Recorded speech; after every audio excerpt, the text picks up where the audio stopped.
The Gaza Strip keeps descending further into misery and hunger amid the ongoing Israeli assault.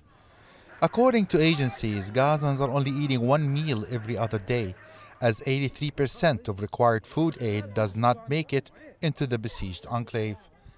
15 organizations, including CARE International, Oxfam, Islamic Relief, and the Norwegian Refugee Council, also said in a statement earlier this week that the entire population of Gaza is facing hunger and disease, and almost 500,000 are at risk of starvation.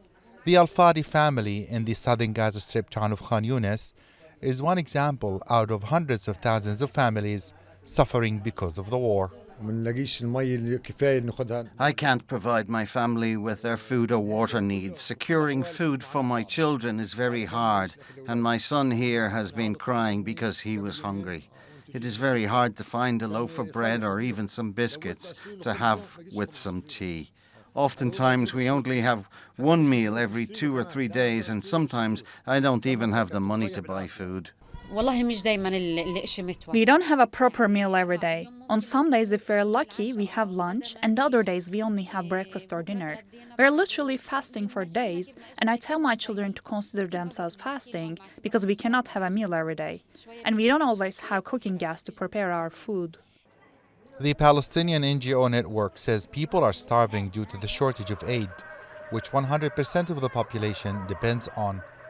According to World Food Programme statistics, 96% of the population of Gaza is facing acute food insecurity. With 2.1 million people at crisis levels of hunger or worse, Israel appears to be using starvation as a weapon of war. Oftentimes we go to sleep on empty stomachs without food. Sometimes I queue in front of charities for long hours to get some food for my family, and I go home empty-handed. I can't even provide baby formula for my twins. We are hungry and we are super exhausted because of the war. Currently, the humanitarian situation is deteriorating rapidly, and the specter of famine continues to hang over the Strip. Unless a ceasefire is achieved, which seems increasingly unlikely, Gaza's population will continue to suffer in this manner, right under the watchful eye of the international community.